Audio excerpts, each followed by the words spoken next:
Bom dia, eu sou Gildo Magalhães, sou professor do Departamento de História da USP e dirijo o grupo Cronos, de História da Ciência, no Instituto de Estudos Avançados da USP. Hoje tenho o prazer de apresentar para vocês a professora Vanete Santana Detzmann, que fez a sua graduação em Letras, mestrado e doutorado, todos na Unicamp, e tem um pós-doutorado também na USP, junto ao Departamento de Tradução nas Letras da FEFELEG. Ela vai nos apresentar novas descobertas em torno de Monteiro Lobato e de sua obra que resultou no livro O Presidente Negro. E eu convidei também o professor John Milton, que é exatamente professor titular de tradução dentro das letras da USP, para nos falar um pouco sobre qual seria a importância e a atualidade de Monteiro Lobato e da sua necessidade de ser conhecido além da língua portuguesa. Então, com vocês, inicialmente o professor John Milton e depois a professora Vanete.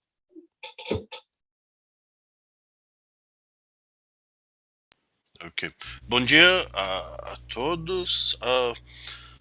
Diferente de muitos estudiosos de Lobatos, como dizemos os lobatólogos, eu não tive contato com Lobato até, vamos dizer, 30 e tanto, 40 anos.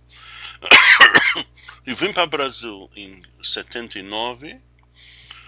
Embora eu tinha parentes em Taubaté, Lobato era só um nome para mim.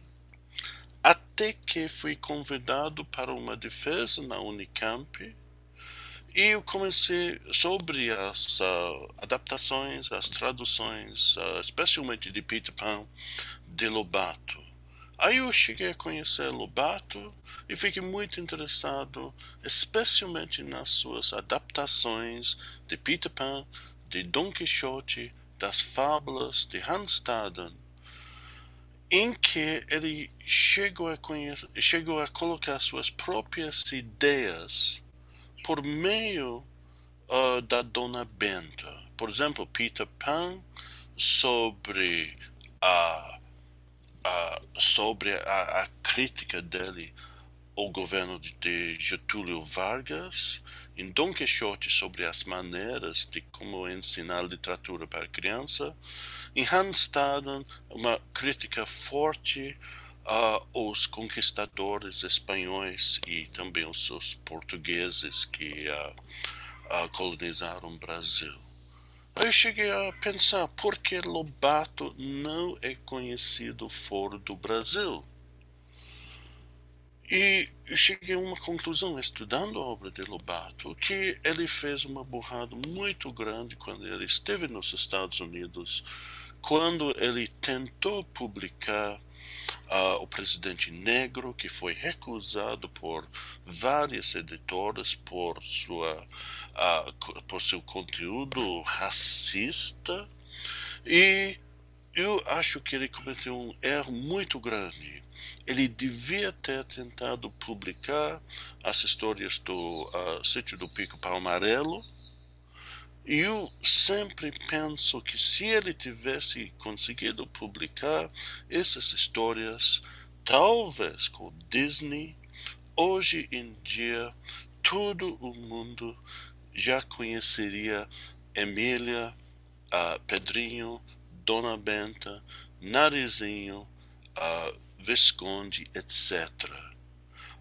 Isso que eu sempre penso se isso tivesse acontecido. E aí, Lobato foi publicado fora do Brasil, em vários países, mas nunca chegou a ser muito conhecido. Foram publicações pequenas, com tiragem pequena, só na Argentina, e ele ficou um ano na Argentina entre 46 e 47, que ele ficou bastante conhecido. Fora do Brasil, ninguém hoje em dia conhece Lobato. E, felizmente, Vanetti tem publicado contos de Lobato na Alemanha.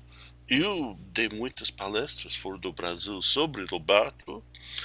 Há possibilidade da obra inteira de Lobato ser traduzido para o inglês também.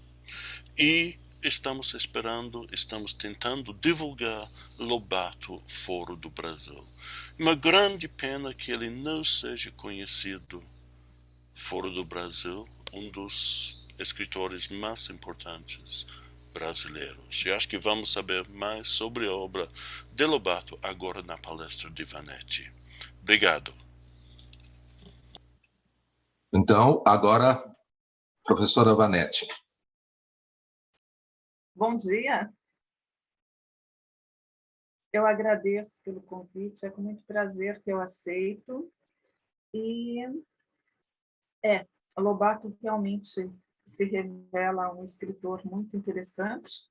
Eu vou mostrar algumas das facetas que aparecem no livro O Choque das Raças, ou O Presidente Negro, um romance do ano de 2228.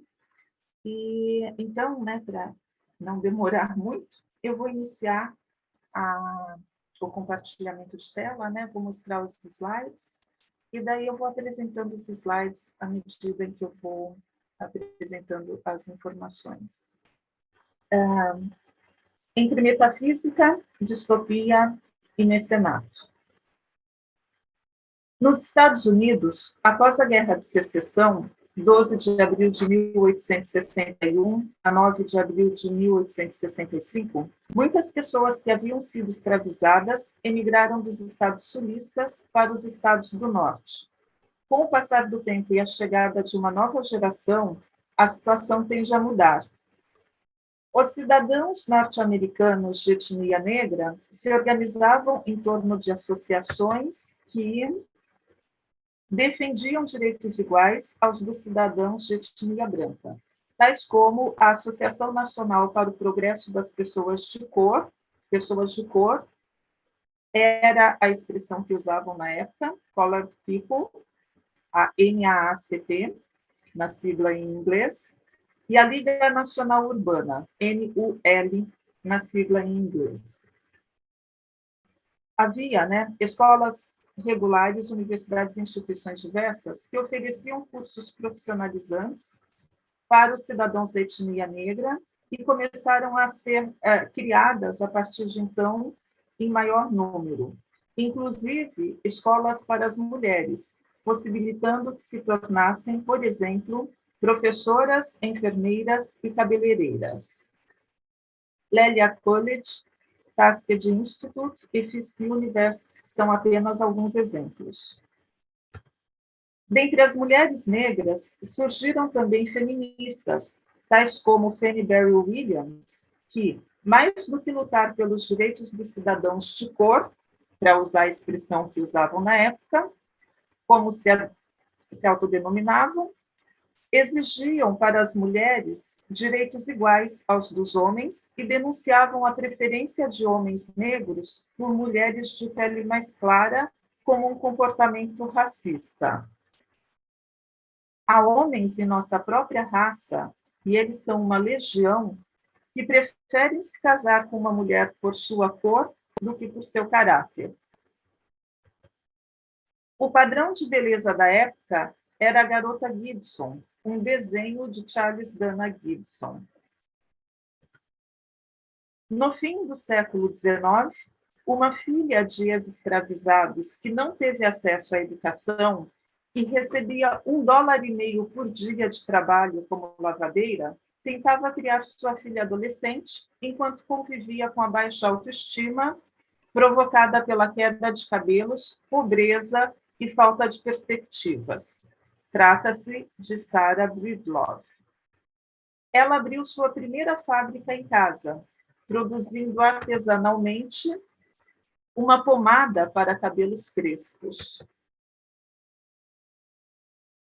Tal como sua concorrente, Anne Minerva Turnbull, Sarah se tornaria milionária.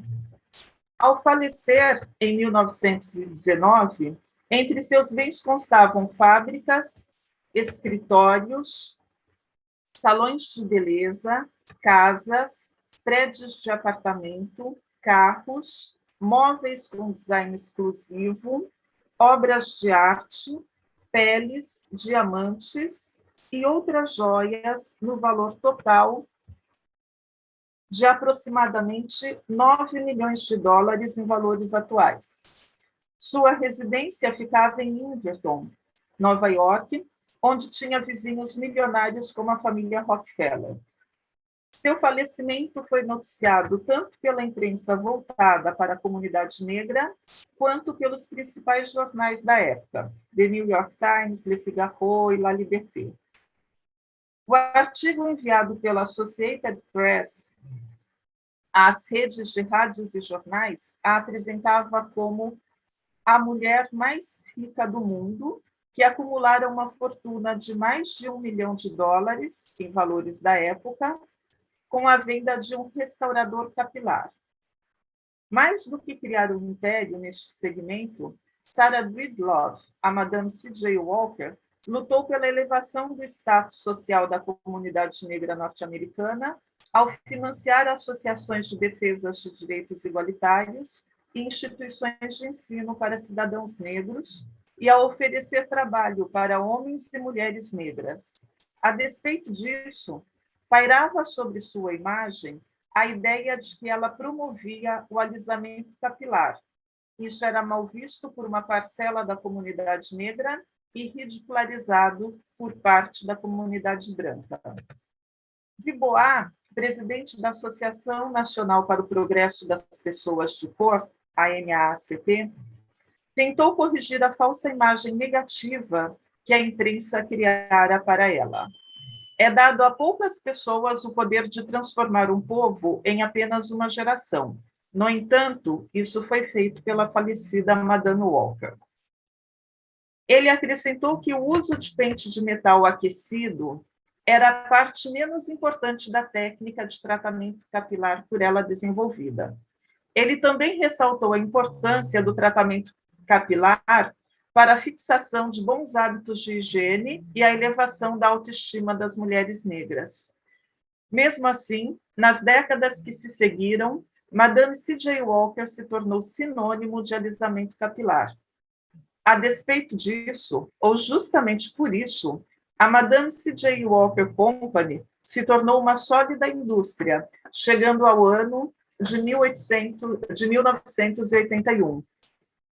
Sua filha, Lilia, cresceu com a mesma desenvoltura que os negócios da mãe.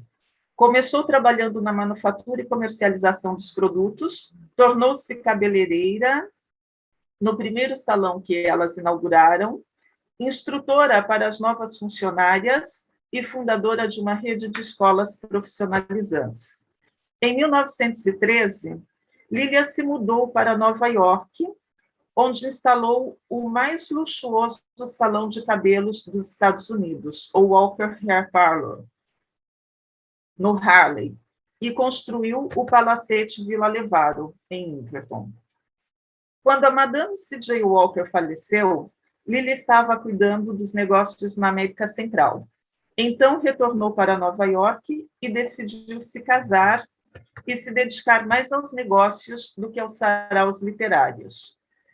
Nesta época, Lilia já havia se tornado a mulher bem-sucedida e amante das artes que mudaria a Nova York. Seu casamento com Willie Wilson, celebrado em 6 de junho de 1919, durou 2 anos e pouco. Após a separação, Lilia passou 5 meses viajando pela Europa, África e Oriente Médio. Sua viagem foi coberta pela imprensa e ela foi recebida nos locais mais requintados por onde passou. Enquanto ainda estava em Paris, Lilia reatou o romance com o antigo namorado James Arthur Kennedy. Eles se casaram em 1º de maio de 1926, mas ele continuou morando em Chicago, onde dirigia o hospital do Tuskegee Institute, e ela ficou morando em Nova York. Por esta época, a concorrência no mercado de produtos para cabelos crespos cresceu muito devido ao fortalecimento de empresas como a Polo Company, de Anne Minerva Turnbull, Apex Company, de Sarah Spencer Washington, e Overton Hygienic Company, de Anthony Overton. Lilia quase não via seu marido. Ela também não conseguia se interessar pelos negócios mais do que se interessava pelas atividades culturais, mas passou a integrar o conselho de várias organizações, da Associação Nacional para o Progresso das Pessoas de Cor, a NAACP, e da Liga Nacional Urbana, NUL, por exemplo. E, além de sustentar financeiramente as organizações que sua mãe definira em testamento, Lilia fazia outras doações. Foi ainda em 1922 que ela mudou seu nome para Lilia. A partir desse momento, assumiu definitivamente a aura e deveres de uma verdadeira e pródiga mecenas das artes, com especial destaque para a literatura.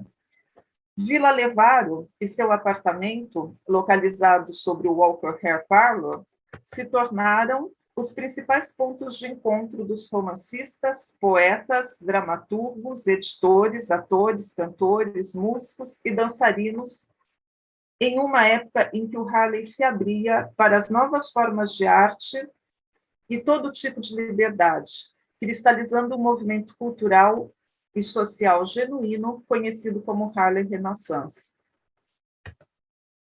No início do século XX, uma subcultura homossexual exclusivamente afro-americana em substância começou a tomar forma no Harlem de Nova York. Ao longo do período denominado Harlem Renaissance, cerca de 1920 a 1935, homossexuais negros e negras se encontravam nas esquinas, socializando em cabarés e festas de aluguel e louvando a Deus nas igrejas aos domingos, criando assim uma linguagem, uma estrutura social e uma complexa rede de instituições. A comunidade que construíram atraiu tanto homossexuais negros como brancos, homens e mulheres, criando amizades entre pessoas de diferentes origens étnicas e econômicas e estabelecendo alianças para uma mudança social progressiva. Até a Guerra de Secessão, 9 de abril de 1865, é o fim da guerra, né? A maioria dos negros dos Estados Unidos vivia nos estados do Sul, predominantemente agrários. Após vários deles se mudarem para os estados do Norte, onde a principal ocupação exercida pelos homens foi a de barbeiro e pelas mulheres a de empregada doméstica, teve início um novo período em sua história. O início da Primeira Guerra Mundial dificultou a imigração de europeus para os Estados Unidos e, ao mesmo tempo, incrementou a produção industrial das fábricas, majoritariamente localizadas no Norte. Os novos postos de trabalho atraíram cada vez mais norte-americanos afrodescendentes, ocasionando uma migração maciça do Sul para o Norte.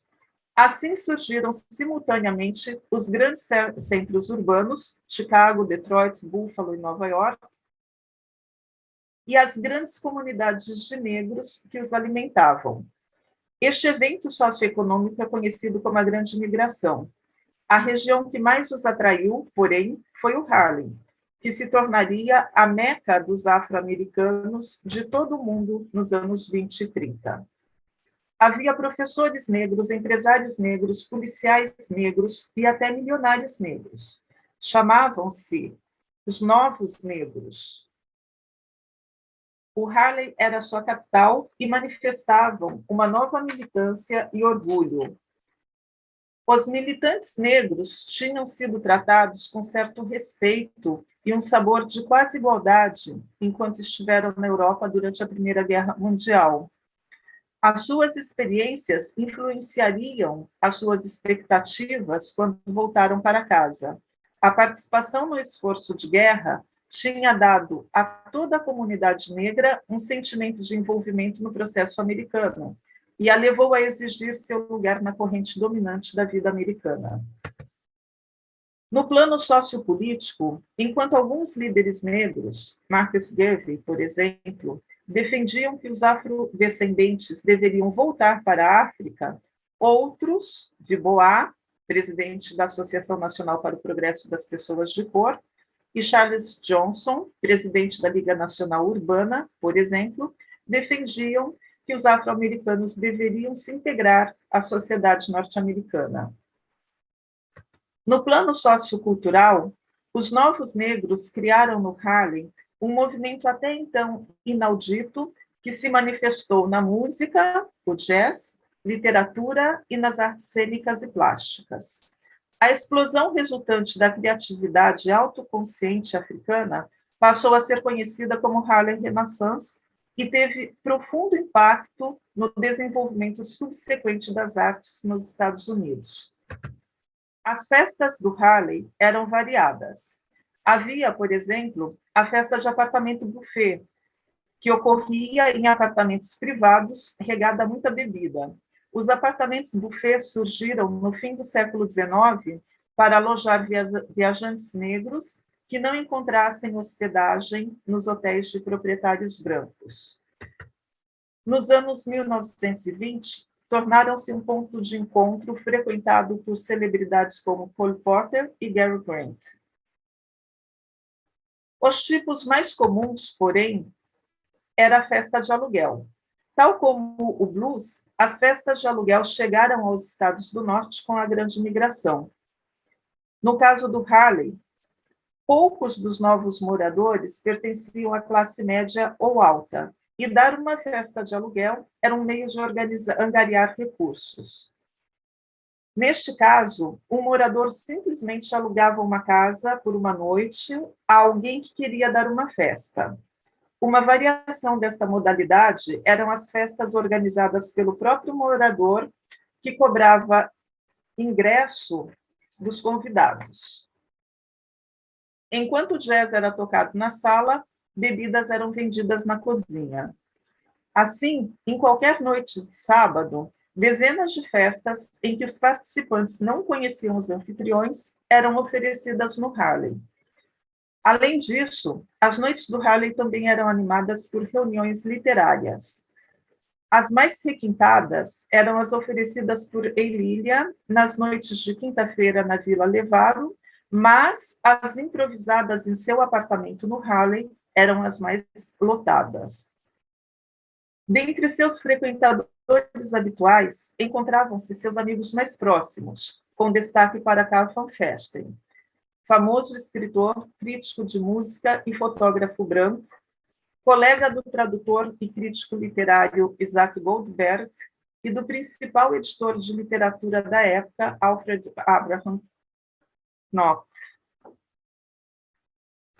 Os bailes de máscara do Harlem, populares entre os homossexuais brancos e negros, eram frequentes e os mais famosos dos Estados Unidos, recebendo espectadores de Boston, Filadélfia, Pittsburgh e até de Atlantic City, além de grande parte da vanguarda branca nova-iorquina e a nata da sociedade local.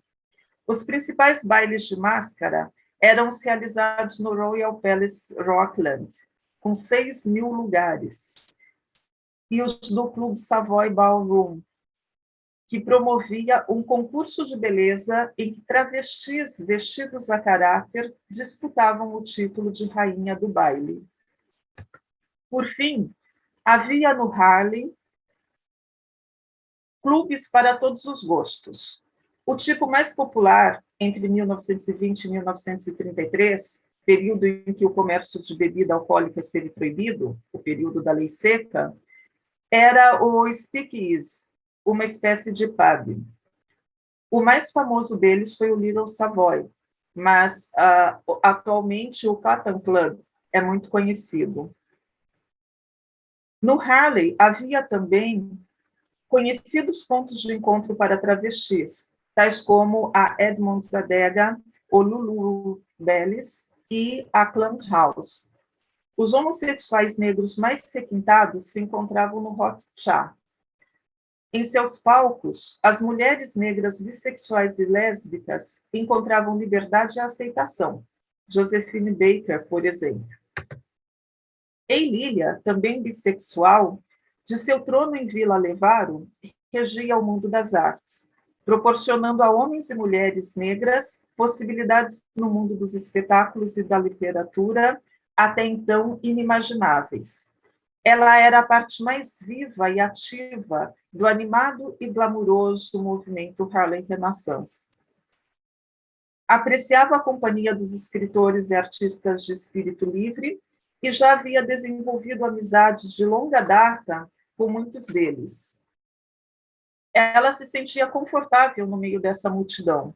Como anfitriã da elite cultural do Harlem, Eilília finalmente havia encontrado seu lugar. Ela parecia uma rainha e frequentemente agia como uma tirana, escreveu seu amigo Van Vechten, o romancista e crítico de arte que interpretou o Harley para outros brancos do centro de Nova York. Ela era alta, negra e extremamente bonita em seus modos africanos. Frequentemente se vestia de preto. Quando assumia trajes mais régios, ricos brocados de ouro ou prata, sua nobre cabeça presa em um turbante, ela era um espetáculo magnífico. Dentre os marcos inaugurais do movimento Harlem Renaissance, cita-se a estreia na Broadway, em 1921, da primeira comédia musical cujos atores eram todos negros, estrelada por Josephine Baker, Chef Alon.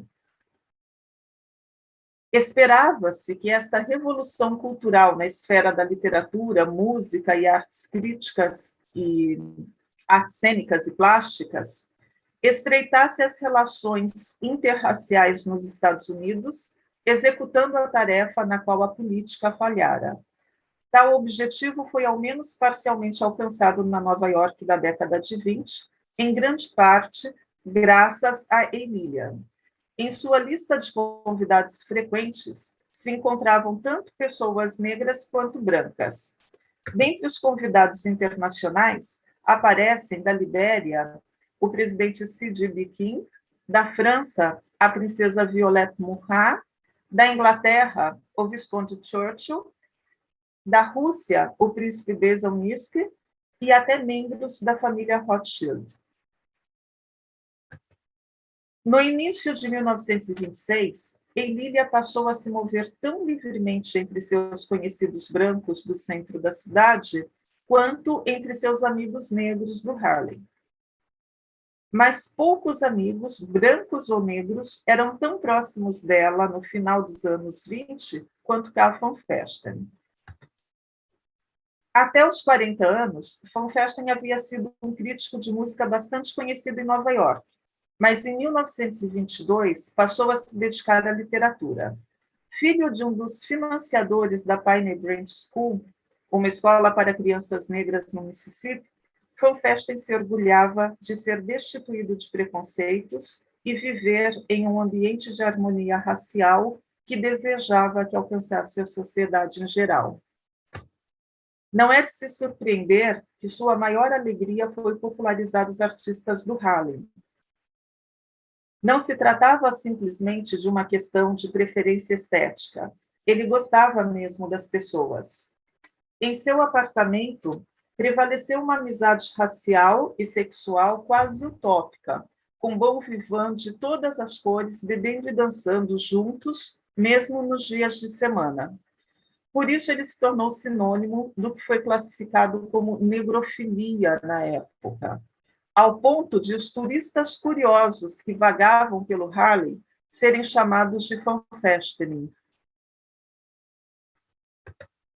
No contato com os amigos negros, em suas frequentes incursões pelo Harlem e nas festas que oferecia em seu apartamento, Van Vechten encontrou inspiração para escrever Nigga Heaven, seu quinto romance que ele chamava de Meu Romance Negro, publicado em agosto de 1926 pelo editor Alfred Abram Knopf.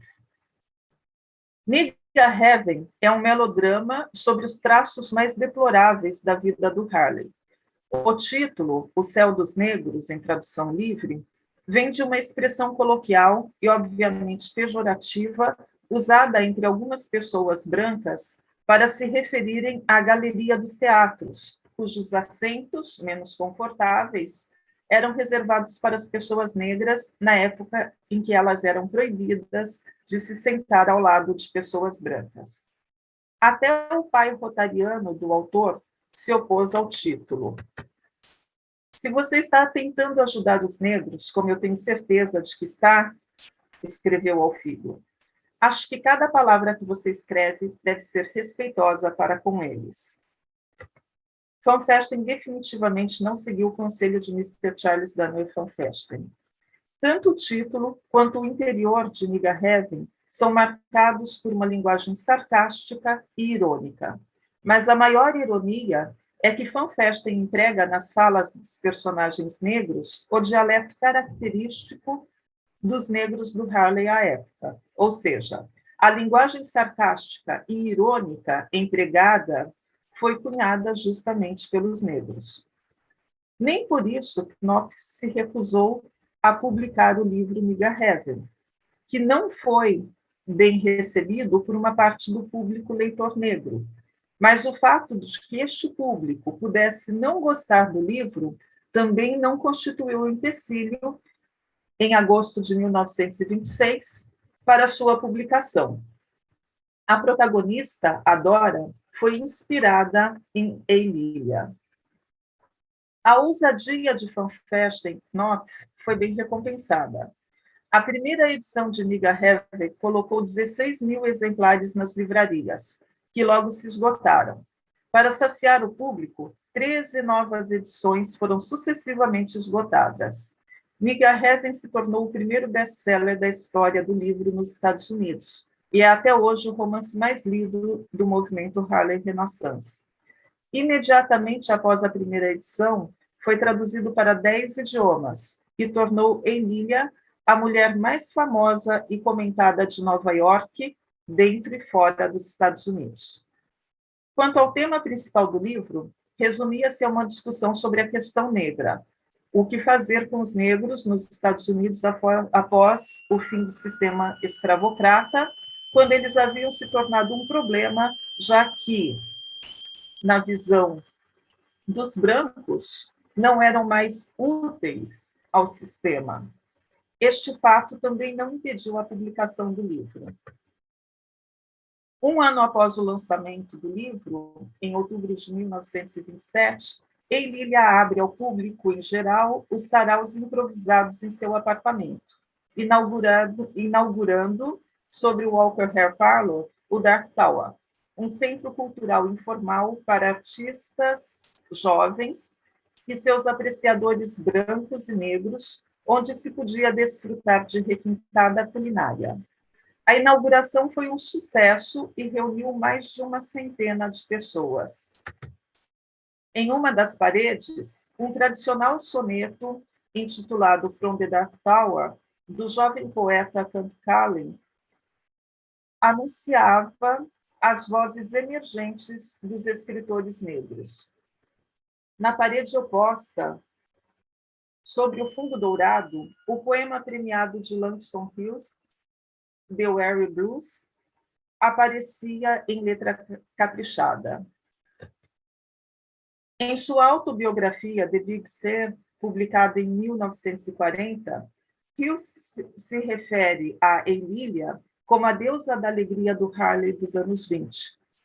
E no livro contendo sua correspondência com Van Vechten, Remember Me to Harlem, The Letters of Langston Hughes and Carl Van Vechten, 1925-1964, publicado em 1940 pela editora de Knopf, encontramos referências a ninguém menos que o próprio Knopf.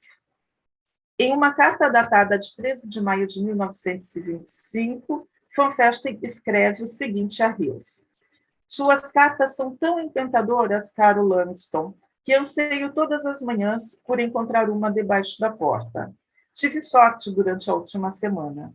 Os poemas vieram esta manhã, e eu voltei a vê-los. Seu trabalho tem uma sensibilidade tão sutil que melhora a cada leitura. Os poemas são muito bonitos, e penso que o livro ganha muito com um novo arranjo e com o título. Knopf almoça comigo hoje e vou pedir-lhe que os publique. E, se não fizer, outro qualquer o fará. Permite-me fazer a introdução? Quero escrevê-la. E continua escrevendo, né? E se assina Karl von Festen, quarta-feira. O tom de sua frase, vou pedir-lhe que os publique, revela, em primeiro lugar, a proximidade entre von Festen e Knopf. Em segundo, sua afluência sobre o editor. E, em terceiro, a abertura do mercado editorial norte-americano para temas relacionados à cultura negra. Na carta do dia seguinte, 14 de maio de 1925, von Festen conta a Hills que entregou seus 4 poemas a Knopf com os devidos encantamentos. Nenhuma carta sua nesta manhã, caro Langston, tal como eu estava a me habituar a encontrar diariamente debaixo da porta. A minha notícia é a seguinte: ontem entreguei The Weary Blues a Knopf com os devidos encantamentos. Não me sinto particularmente cético quanto ao resultado. Os vossos poemas são demasiado bonitos para escapar à apreciação. Carlo, quinta-feira. A carta se estende em um tom muito intimista que nos permite perceber a relação próxima e antiga entre o melhor amigo de Emília, von Festen, e Knopf. Knopf era uma das figuras mais importantes para Monteiro Lobato, que se instala em Nova York em 1927, com o sonho de ver seu romance americano, O Choque das Raças, ou O Presidente Negro, um romance do ano de 2228, publicado nos Estados Unidos, e de abrir lá uma editora para publicar autores brasileiros. Knopf foi provavelmente o primeiro editor a se negar a publicar seu romance. Qual editor norte-americano ousaria publicar um livro como O Presidente Negro e cair em desgraça ao disseminar uma fortíssima propaganda contra os produtos de Emília? Lembremos que na segunda parte do romance, uma ficção científica, os cidadãos norte-americanos negros do ano de 2228 são esterilizados por meio de um processo de alisamento capilar. Sob os auspícios de Madame C.J. Walker e Anne Minerva Turnbull, a vida de homens e mulheres afrodescendentes havia melhorado nos Estados Unidos. Sob os auspícios de Emília, o movimento dos novos negros desabrochou no Harlem, dando origem ao período de efervescência que foi o Harlem Renaissance, que misturou negros e brancos, héteros e homossexuais, capitalistas e socialistas, ricos e pobres, naquele lugar ímpar onde todos os gatos se tornavam mais ou menos pardos. Quem afrontaria tudo isso publicando o romance americano de Lobato? O problema do livro de Lobato se encontrava não na temática, nem no vocabulário, em tudo semelhantes a Nigger Heaven. Até a atuação de Lobato, quando publica os contos Os Negros, data estimada 1920, e Negrinha, 1921, oferece emprego a autores negros em sua editora localizada em São Paulo e enaltece a nobreza de caráter dos negros e sua contribuição para a formação dos Estados Unidos em várias das páginas de O Presidente Negro se parece muito com a atuação de von Festen. O enaltecimento à nobreza de caráter dos negros e sua contribuição para a formação dos Estados Unidos em O Choque das Raças, ou O Presidente Negro, está resumido aqui nos próximos 34 slides, que eu não vou ler por falta de tempo, mas vocês vão encontrar essas passagens facilmente ao ler o romance de Lobato. Elas fazem parte da segunda parte do livro. Então, tudo isso que vocês estão vendo correr na tela agora são as considerações honrosas que Lobato colocou no livro O Presidente Negro em relação ao personagem Jim Roy, que representava os negros dos Estados Unidos, nesta distopia que é o livro.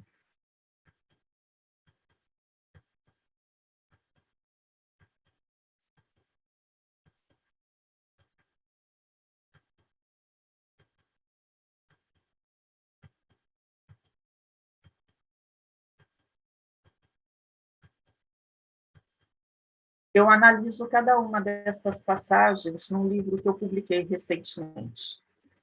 Então,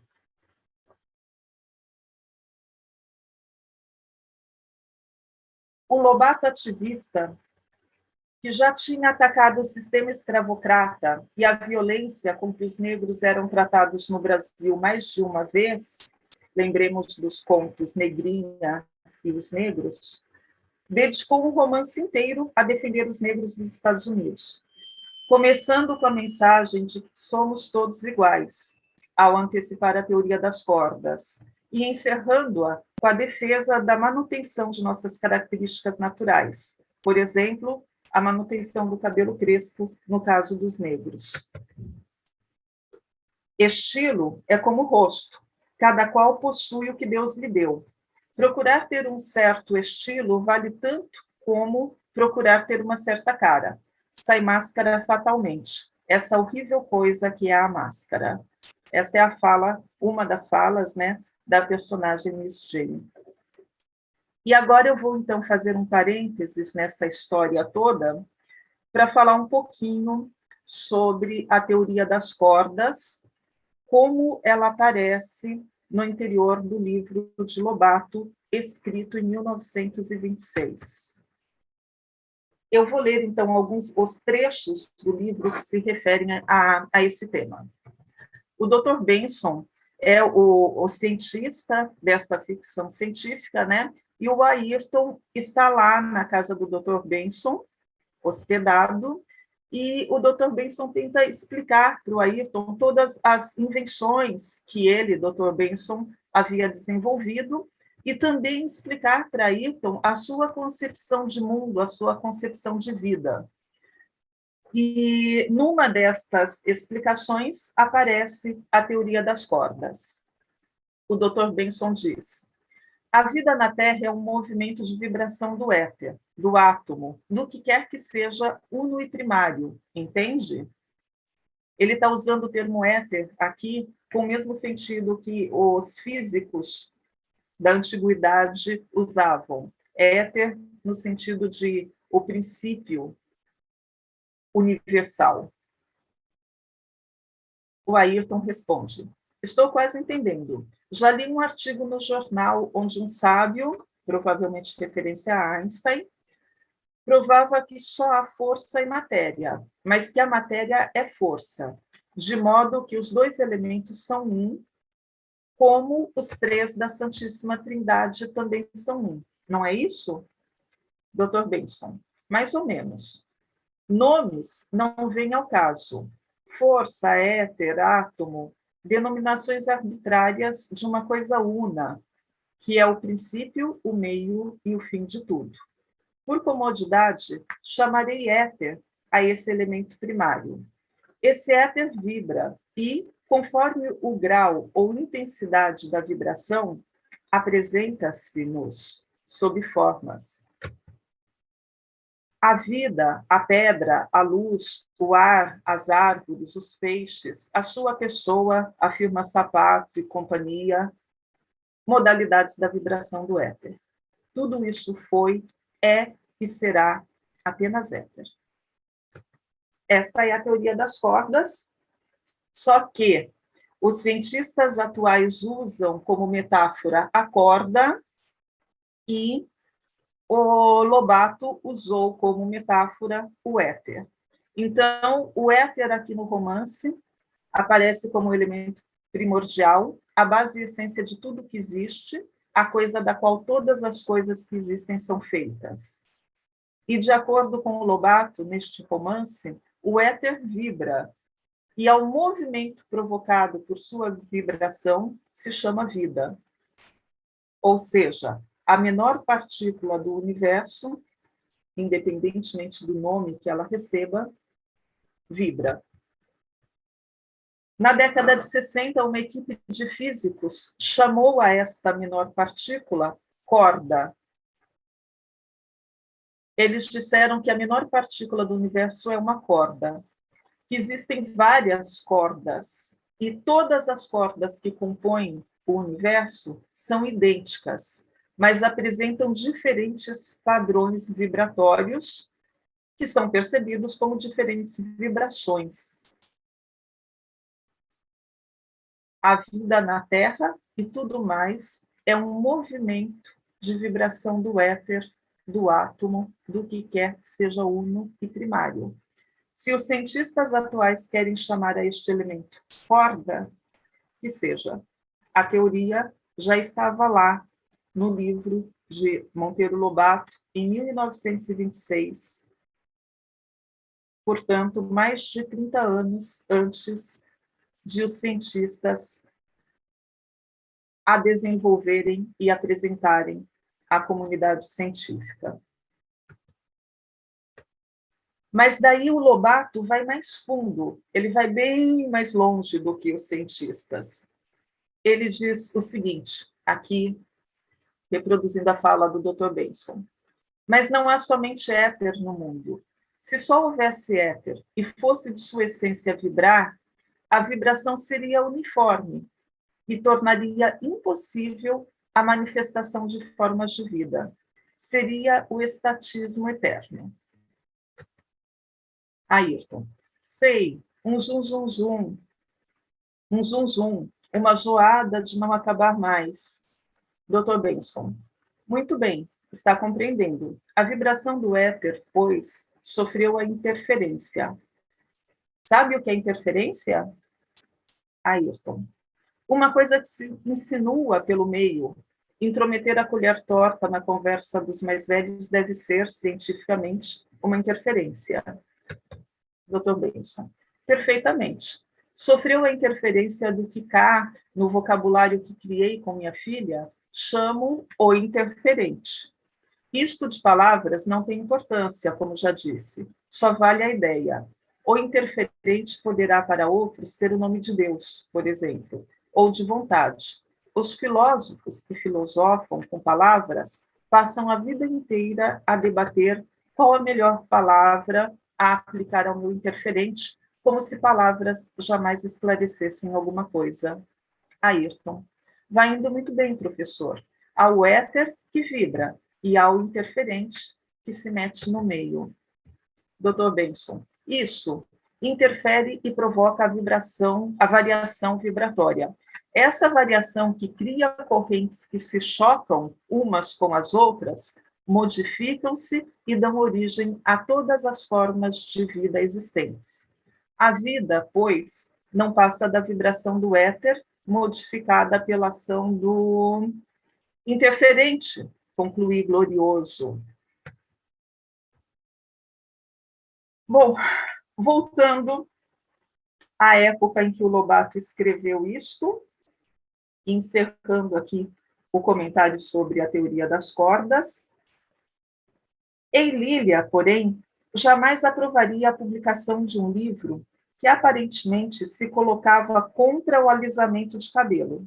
Por outro lado, além de escritor, Lobato era um homem de negócios. No lugar de Eilília, também ele não permitiria a publicação do livro.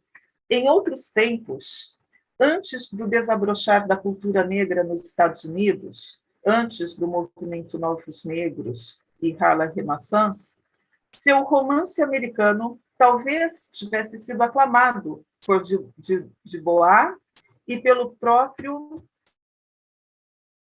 Booker T. Washington, um dos mais importantes ativistas da época, como o primeiro libelo à superioridade dos afrodescendentes e contundente protesto contra as injustiças a que eram submetidos. Mas, de acordo com a Madame C.J. Walker, até Booker T. Washington, a princípio refratário, teria se rendido à aplicação da pomada Wonderful Hair Grower.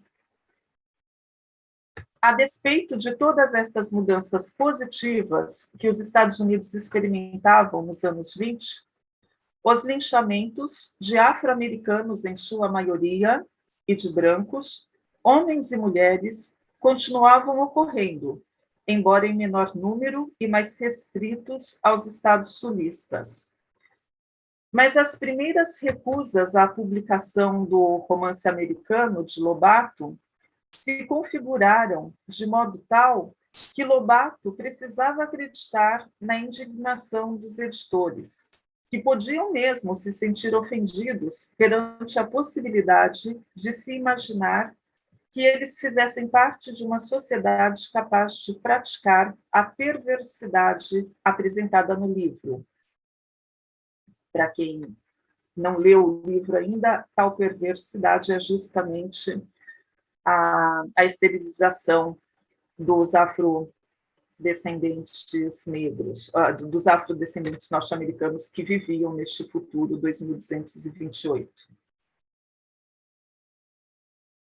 De um modo ou de outro, com ou sem mensagens positivas, o fato é que não havia mensagem positiva nenhuma que sobrepujasse a propaganda negativa para os produtos da Madame C.J. Walker Company. Com o passar do tempo, Lobato foi percebendo que jamais conseguiria entrar no mercado editorial norte-americano, nem como escritor, nem como editor. Analisando o livro, é possível notar que se trata de uma distopia. As primeiras distopias de que temos registro são Nós, em tradução livre, né? Escrito pelo russo Yevgeny Ivanovich Zamyatin, entre 1920 e 1921, na Rússia, mas só publicado em 1924 em um jornal para imigrantes russos em Nova York. Admirável Mundo Novo, escrito pelo inglês Aldous Huxley e publicado em 1931. 1984, escrito pelo também inglês George Orwell e publicado em 1949. E Fahrenheit 451, escrito pelo norte-americano Ray Bradbury e publicado em 1953. O Choque das Raças, ou O Presidente Negro, do brasileiro Monteiro Lobato, publicado entre 5 de setembro e 1º de outubro de 1926, em capítulos no jornal Amanhã, do editor Mário Rodrigues, e impresso em dezembro do mesmo ano pela Companhia Editora Nacional em forma de livro, é, portanto, a segunda distopia a vir à tona e a primeira distopia da história da literatura universal a ser publicada como livro. A carta de 5 de setembro de 1927, enviada ao amigo Godofredo Rangel, mostra um Lobato ainda estupefato diante do novo mundo que se revela a seus olhos. Lobato encerra a primeira parte da carta lembrando sua condição de bombasbaque, ou seja, caipira.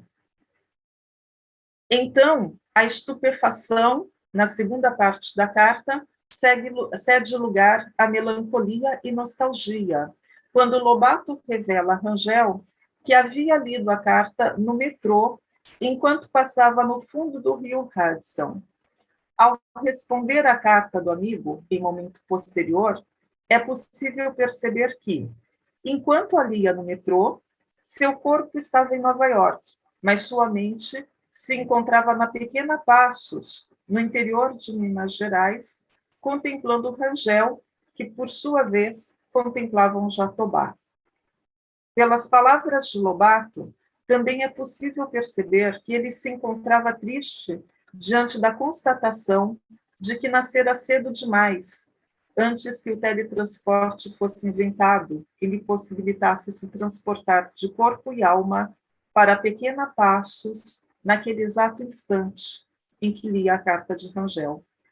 Talvez a relação com a ficção científica o tenha feito se lembrar de seu romance americano, e a percepção de estar no local certo, mas no momento errado, o leva a escrever com certo teor de amargura, devia ter vindo para cá no tempo em que eles linchavam os negros. Meu romance não encontra editor, falhou a Tupi Company. Acham-no ofensivo à dignidade americana, visto admitir que, depois de tantos séculos de progresso moral, possa este povo, coletivamente, cometer a sangue frio o belo crime que sugeri. Errei vindo cá tão verde. Devia ter vindo no tempo em que eles linchavam os negros. Os originais estão com Isaac Goldberg, para ver se há arranjo. Adeus, Tupi Company. Conforme a carta nos revela, os sonhos de publicar seu romance americano... só uma observação, a carta continua, a carta é extremamente longa, continua e mostra o quanto Lobato estava deprimido naquela época. Inclusive, é nesta carta que ele escreve que o inglês nos Estados Unidos é muito diferente, e em que ele revela que ele tinha dificuldade até de pedir um copo de água no restaurante, porque ele falava a glass of water e o garçom falava a glass of water. E, então, é no interior desta carta que esta frase, muito usada para dizer que Lobato é racista, aparece. Conforme a carta nos revela, os sonhos de publicar seu romance americano e inaugurar a Tupi Publishing Company nos Estados Unidos estavam desfeitos, embora o próprio Lobato tivesse solicitado ao editor-chefe da agência literária Palmer Literary Agency, localizada em Hollywood, William David Barr, uma avaliação de seu romance. Mas por que uma ficção científica, gênero em alta, desde que H.G. Wells publicara A Máquina do Tempo, tratando de temas tão atuais, presentes nos Estados Unidos naquelas últimas décadas, a questão negra, o alisamento capilar, a ideia de enviar os afrodescendentes norte-americanos para a Amazônia, a aplicação da eugenia negativa em vários países da Europa e no estado de Indiana, nos Estados Unidos, e contendo uma mensagem de alerta aos cidadãos negros, ao mesmo tempo em que os encorajava a assumir suas características típicas, escritas por um autor já apresentado ao público norte-americano. Goldberg traduzira e publicara contos de Lobato pela editora do Knopf, anos antes. Por que este romance estava fadado ao fracasso? A explicação dos editores que se recusavam a publicar O Presidente Negro, ofensivo à dignidade americana, visto admitir que, depois de tantos séculos de progresso moral, possa este povo, coletivamente, cometer a sangue frio o belo crime que sugeri, não se mostra convincente diante dos dados apresentados pelo relatório 30 anos de linchamento nos Estados Unidos, que revelam que, das mais de 3.200 pessoas linchadas entre 1889 e 1918, a maioria era composta por homens negros. Como vemos, a ficção nunca será mais ofensiva do que a realidade. Mas estes dados não estavam disponíveis na época, e a Lobato só restava acreditar que o problema do racismo estava resolvido, conforme a desculpa apresentada pelos editores que se recusavam a publicar seu livro levava a crer. Talvez reforçada pela imagem de tolerância e boa convivência interracial que o Harley parecia comprovar. Então, naquele contexto e naquela situação especial de sua vida, ao escrever devia ter vindo no tempo em que eles linchavam os negros, Lobato quer dizer, no passado, que não consigo precisar exatamente quando foi, mas quando meu livro teria sido útil a essa população. Isso é completamente diferente de desejar que os negros fossem linchados. Afirmação que só pode ser feita quando se destaca apenas um pedaço da frase, totalmente deslocado do restante da carta, das circunstâncias em que a carta foi escrita e do contexto histórico. Poucos dias depois, Lobato recebe a avaliação de William David Ball em carta datada de 17 de novembro de 1927. Ele sugere a Lobato guardar o manuscrito para que, depois que tivesse uma ideia mais adequada do tipo de livro que estava fazendo sucesso no mercado, pudesse adaptá-lo ao gosto corrente. Aconselho-o a prestar particular atenção ao tipo de material que é amplamente utilizado pelas editoras americanas. Revise bem o mercado, pois isto o ajudará muito na escolha do material a tratar à medida que avança com seu próprio trabalho. De modo algum, considere este manuscrito um esforço perdido. Mantenha-o em arquivo e, mais tarde, quando tiver conseguido obter uma nova perspectiva sobre o tema, é possível que consiga recuperar grande parte do material da história, entrelaçando-o com algum outro problema ou ideia temática.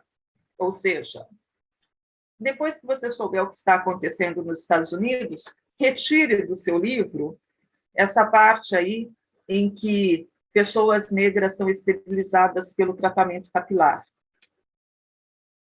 Por alguma razão, Ball não explicita o que impedia a publicação do livro, mas fornece a Lobato todas as dicas para que ele mesmo percebesse o motivo e lhe recomenda fazer as devidas alterações e voltar a apresentar o livro. Em 2 de outubro de 1926, um ano depois, portanto, em carta à amiga Yainha, Lobato dá indícios de ter entendido por que o livro não podia ser publicado como estava, quando, logo após informar que a filha mais nova estudava na public school vizinha, localizada em frente ao Dark Tower, Lobato se lembra de seu romance americano. Encalhado como sempre.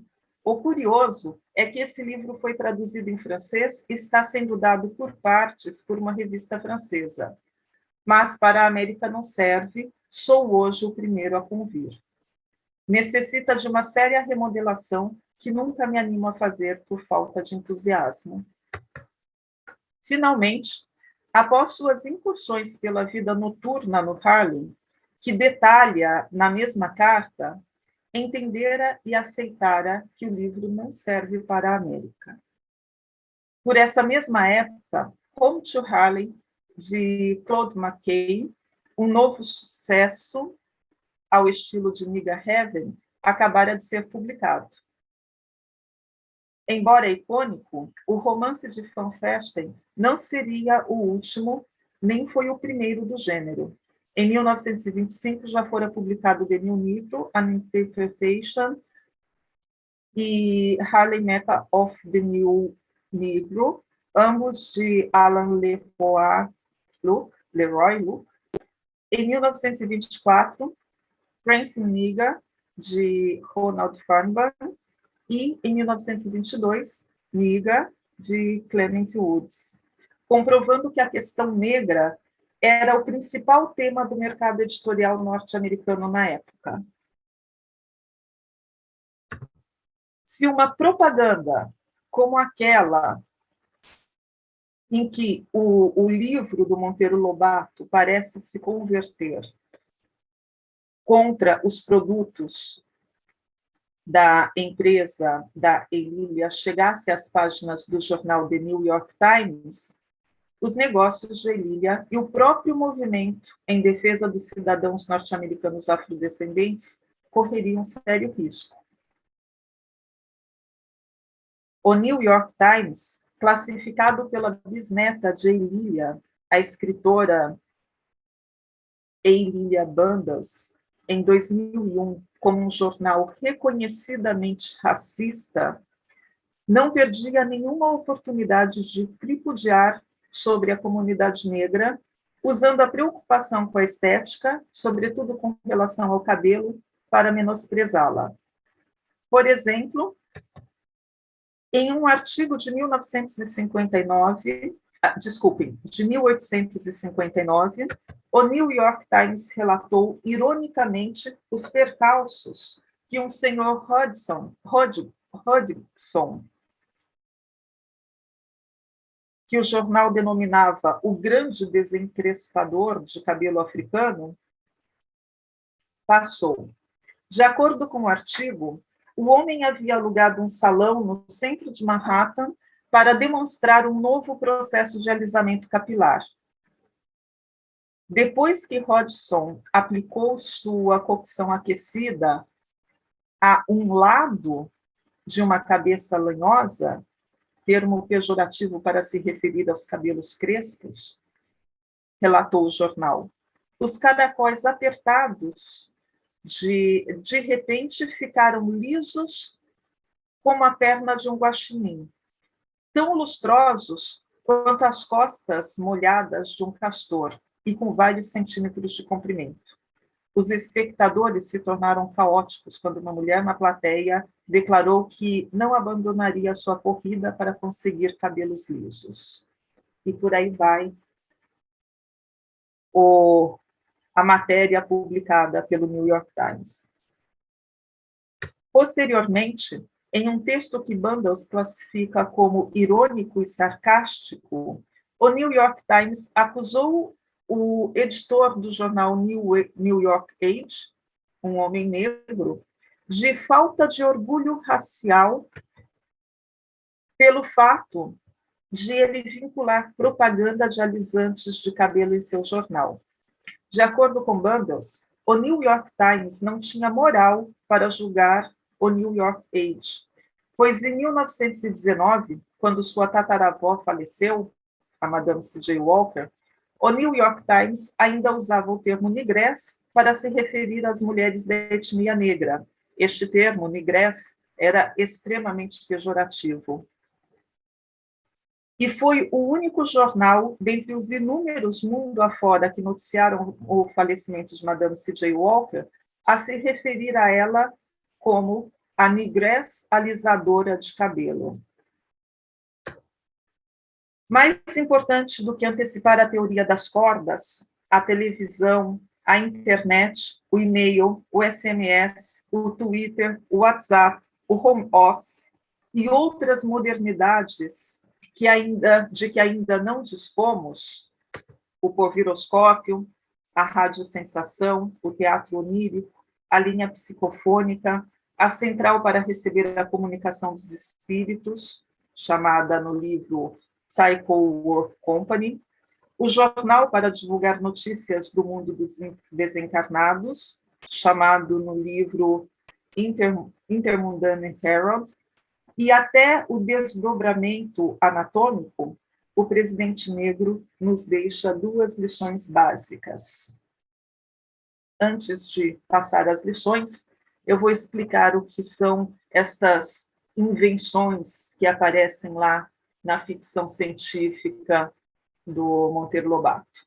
O desdobramento anatômico seria a seção de comunicação entre o lado direito e o lado esquerdo do cérebro e o lado direito e o lado esquerdo do corpo, de tal maneira que uma pessoa pudesse executar uma série de ações com o lado direito e, ao mesmo tempo, executar outra série de ações com o lado esquerdo. É como se uma pessoa fosse duplicada pela divisão. E lá no livro, isso não deu muito certo. O experimento foi feito, havia um homem que havia sido desdobrado anatomicamente, mas, a certa altura, ele passou a fazer um pouco de confusão entre o lado direito e o esquerdo, e daí nenhum dos dois lados funcionava muito bem.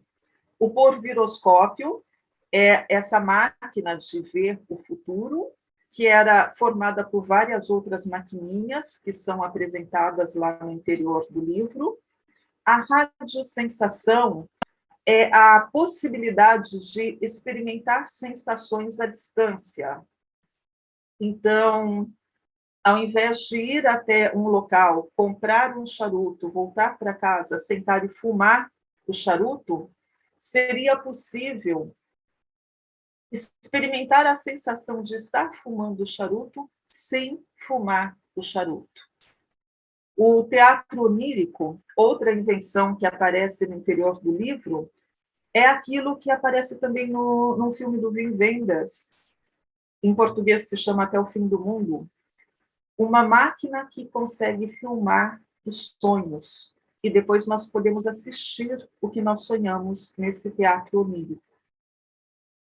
A linha psicofônica seria uma linha telefônica, mas não com telefone, né, com psico, com mente, que possibilitaria que os mortos conversassem com os vivos. A central para receber essa comunicação dos mortos com os vivos, no livro se chama Psycho Work Company, e os mortos podiam, inclusive, mandar notícias do mundo dos mortos aqui para o mundo dos encarnados, por meio de um jornal, né, por meio dessa central para receber a comunicação, né, e estas notícias seriam divulgadas por meio de um jornal chamado Intermundane Herald. Todas estas coisas aqui existem no ano de 2224, no romance O Choque das Raças ou O Presidente Negro. E agora vamos, então, à lição que este livro nos deixa. As lições, né, são duas. Primeiro, somos todos nós, independentemente de nossa etnia, gênero, condição social ou qualquer outra variável, vibração de éter. Vibração das partículas da teoria das cordas, ou seja, somos todos iguais. Segunda lição. Se conseguimos enxergar diferenças entre nós, devemos aceitá-las como o que é capaz de nos tornar únicos, especiais e iguais pelo fato de sermos todos diferentes. E não devemos tentar mudar artificialmente aquilo que nós somos. Nós devemos aceitar a nós mesmos como somos e aos outros como eles são, e valorizar as particularidades de cada um. E aqui eu encerro. Eu vou interromper a transmissão. Ok? Ok. Muito obrigado, professora Vanetti. Estamos aguardando para ver se há alguma pergunta ou comunicação do público. Estão aguardando a Intermundane Herald, a linha psicofônica.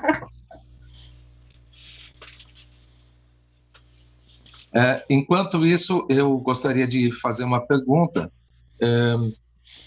Já que, conforme o seu esclarecimento, Monteiro Lobato não poderia ser qualificado de racista, a que se deveria, então, essa discussão que há atualmente, justamente acusando de ser racista e até promovendo uma nova escrita das suas obras, pelo menos das infantis?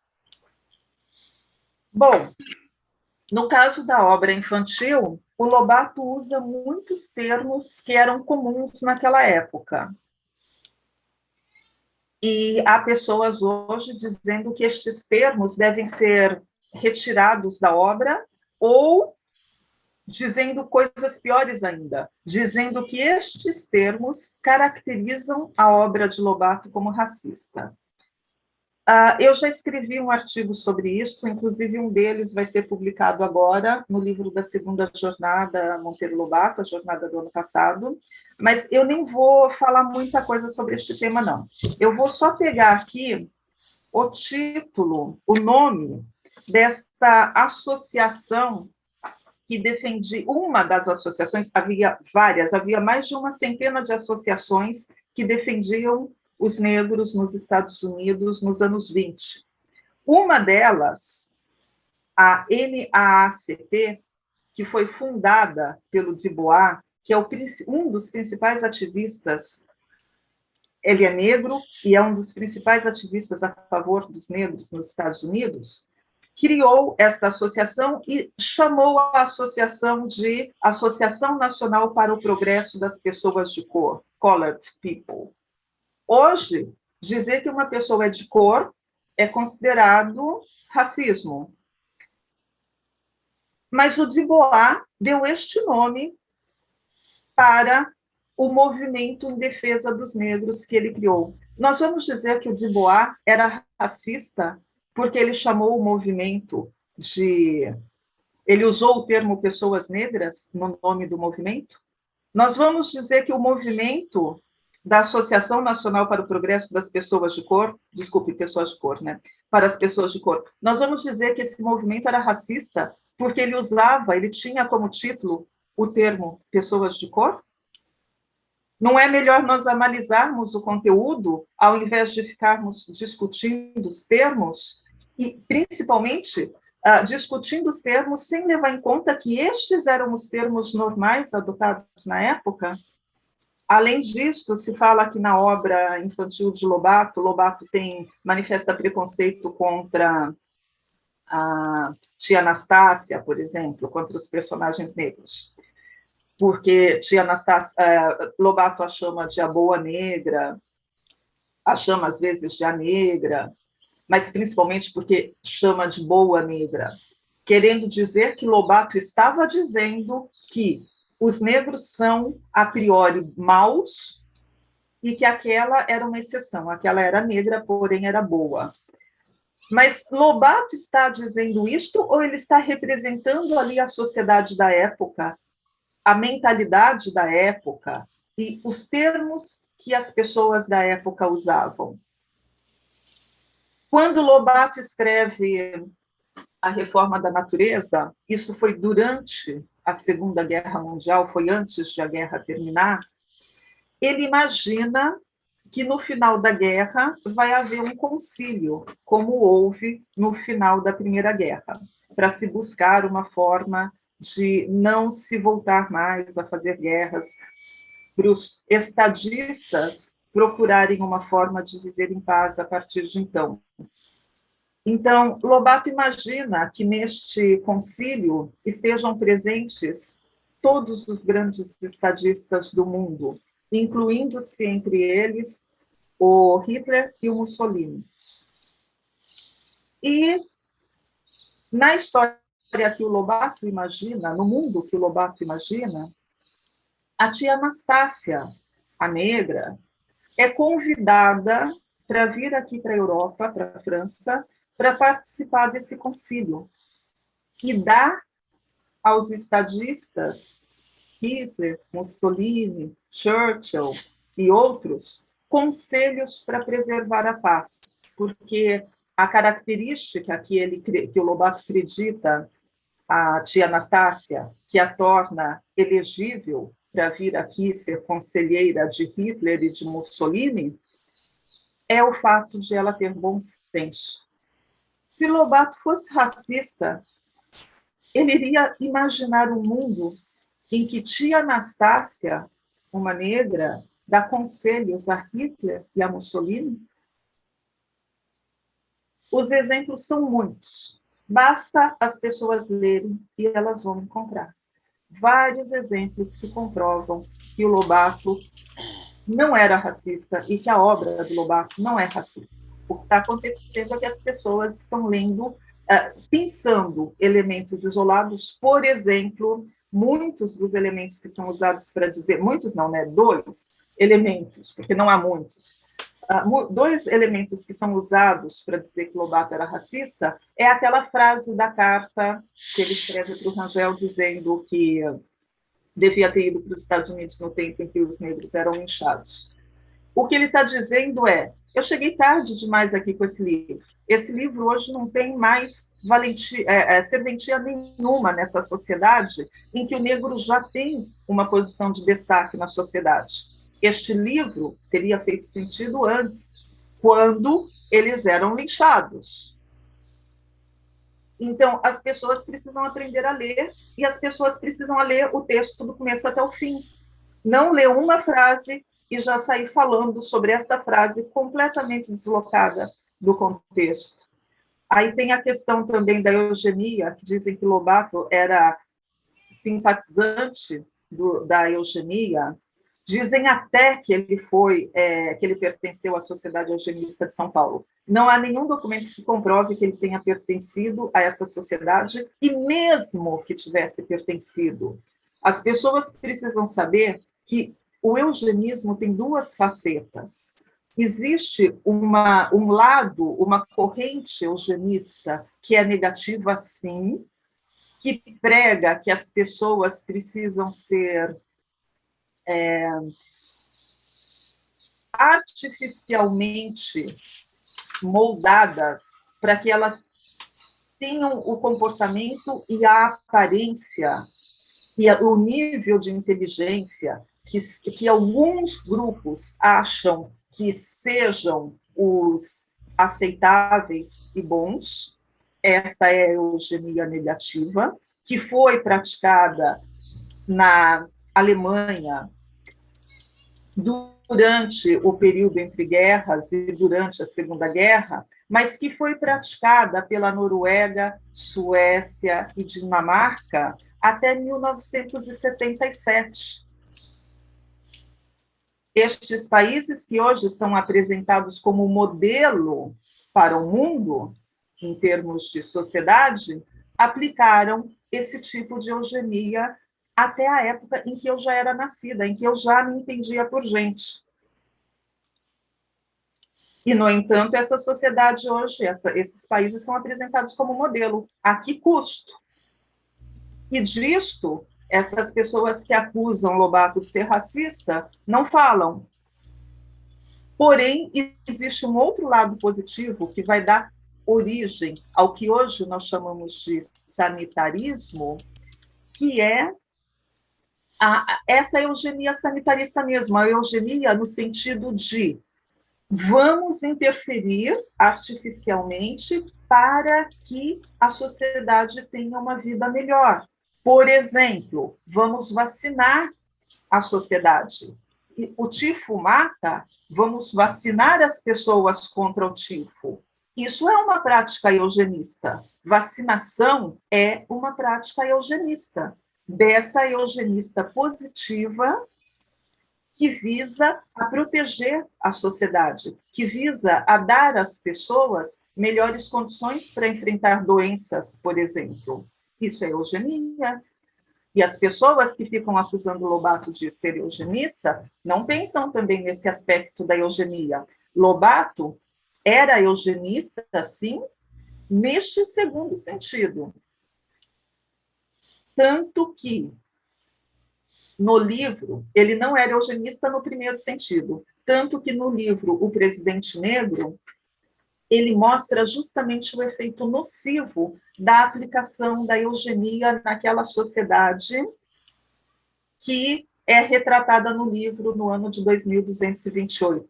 Aquela sociedade havia passado por todos os processos eugenistas possíveis para se tornar uma sociedade de pessoas perfeitas em todos os sentidos imagináveis, inclusive em termos de caráter. Naquela sociedade, as pessoas não mentiam, as pessoas não desobedeciam às regras, as pessoas não descumpriam os seus deveres. Então, quando se chega nesse impasse em que um negro foi eleito presidente dos Estados Unidos e a comunidade branca, principalmente os homens da política brancos, que tinham o poder desde sempre, se viam diante da possibilidade de, pela primeira vez na história dos Estados Unidos, saírem do controle da situação, quando eles se veem nessa situação, o que eles fazem?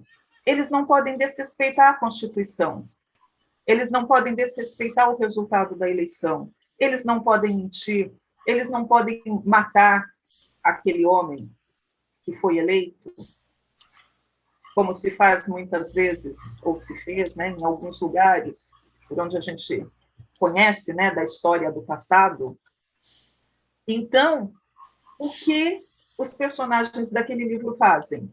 Eles encontram um subterfúgio que não mata o Jim Roy, mas esteriliza todos os homens. E assim, por meio desse subterfúgio, eles cumprem todas as leis, porque eles são pessoas que passaram pelos processos eugenistas, né? Eles são perfeitos, eles cumprem todas as leis, porém, eles acabam com uma etnia inteira. Aliás, eles acabam não, mas essa etnia vai se acabar ao longo do tempo, por causa da esterilização. Então, isto é uma crítica muito forte à aplicação dessa eugenia no sentido de alteração das pessoas em termos físicos, em termos biológicos e em termos de caráter, em termos morais, que o Lobato coloca no interior do livro. Quem leu o livro para ver isto? O que a gente tem visto atualmente são pessoas, inclusive, escrevendo no jornal A Folha de São Paulo que Lobato é racista, mas elas escrevem assim: não li e é racista. O que a gente pode esperar de críticas ou de avaliações de pessoas que nem leram a obra? Então, eu acho que Lobato tem sido acusado de ser racista justamente porque Lobato não está sendo lido. Se as pessoas lerem de maneira honesta, sem serem tendenciosas, elas vão ver a mesma coisa que eu estou vendo nos livros do Lobato. Agora, se essas pessoas querem continuar dizendo que Lobato é racista porque ele escreve a Boa Negra, então, por favor, acusem também de Bois de ser racista porque ele criou um movimento, uma associação a favor dos negros dos Estados Unidos dos anos 20, e chamou esse movimento, usou no nome desse movimento o termo pessoa de cor. Muito bem. Claro que as palavras só valem dentro de um contexto, senão nós vamos precisar ainda recorrer ao Shakespeare, quando ele, no Romeu e Julieta, fala que seria uma rosa se outro nome tivesse, ela deixaria de ser uma rosa? Então, essas coisas são importantes e eu estou vendo aqui que não houve outras mensagens, outras perguntas. Pergunto se o professor John Milton ainda gostaria de... Sim. Não, se eu posso entrar com uma coisa, outro ângulo do racismo. Judeus.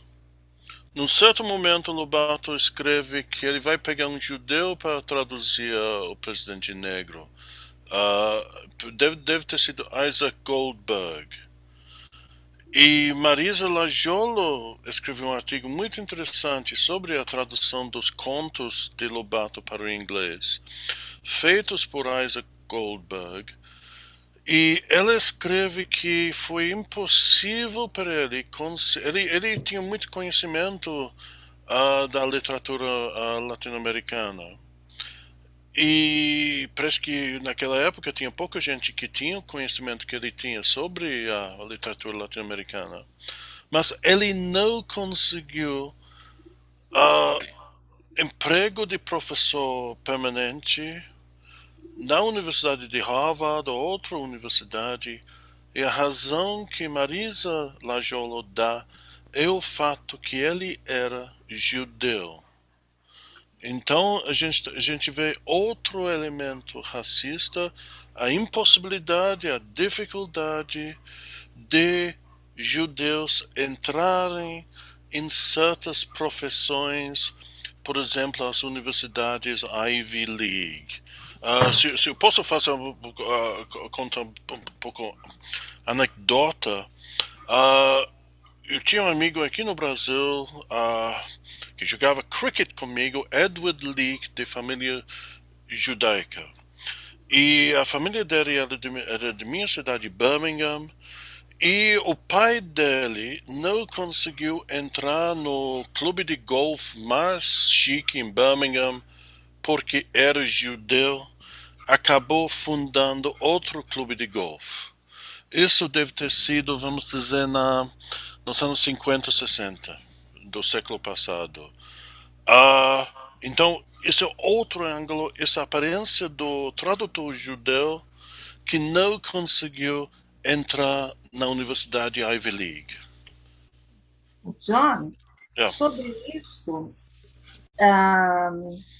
eu citei aqui o escritor Alain Leroy Locke, aquele que escreveu The New Negro e Harlem, Meca do New Negro. Este escritor estudou filosofia em Harvard. Ele era negro e ele foi professor de Harvard a vida inteira, professor de filosofia. Então, eu não sei não se Harvard era uma universidade que manifestava algum tipo de racismo, seja contra judeu, seja contra negro, naquela época. Porque eu acho que se Harvard tivesse impedido o Goldberg de ser professor lá só porque ele era judeu, talvez Harvard também não tivesse contratado o Locke como professor, que era um negro. Uhum. E se pesquisarmos bem, provavelmente vamos descobrir muitos professores negros e talvez até professores judeus em Harvard naquela época. Bem, eu acredito que foi um exemplo, e esses exemplos existem, na verdade, até hoje, né? Claro que há exceções, mas temos visto essa tonalidade racista em muitos ambientes e temos visto até tonalidades anticientíficas em muitos ambientes. Então, eu acredito que o que nós precisamos é o que você aconselhou, Vanete, é ler mais, né? Ler e nos informarmos mais antes de podermos fazer julgamentos muito precipitados e que não fazem jus à obra. E esse é o caso do Monteiro Lobato. Monteiro Lobato ainda precisa ser redescoberto. Hoje em dia, a pasteurização do sítio do Pica-Pau Amarelo tem levado as pessoas a ignorar todas as outras implicações da obra do Monteiro Lobato, que são muito interessantes do ponto de vista da história da ciência, da tecnologia, e de uma posição que defende basicamente o país dele, o Brasil, perante interesses estrangeiros. Tudo isso ainda é latente na obra, já foi descoberto, mas novas gerações precisam ainda conhecer. Então, eu acredito que podemos nos despedir agora. Esta sua palestra vai ser editada e posteriormente colocada, disponibilizada no YouTube. E esperamos, então, que mais pessoas possam ter acesso a esses conhecimentos. Agradeço a sua presença, agradeço também ao professor Delmilton por ter participado e ao Instituto de Estudos Avançados por ter propiciado essa interessante e esclarecedora mensagem que nós tivemos hoje.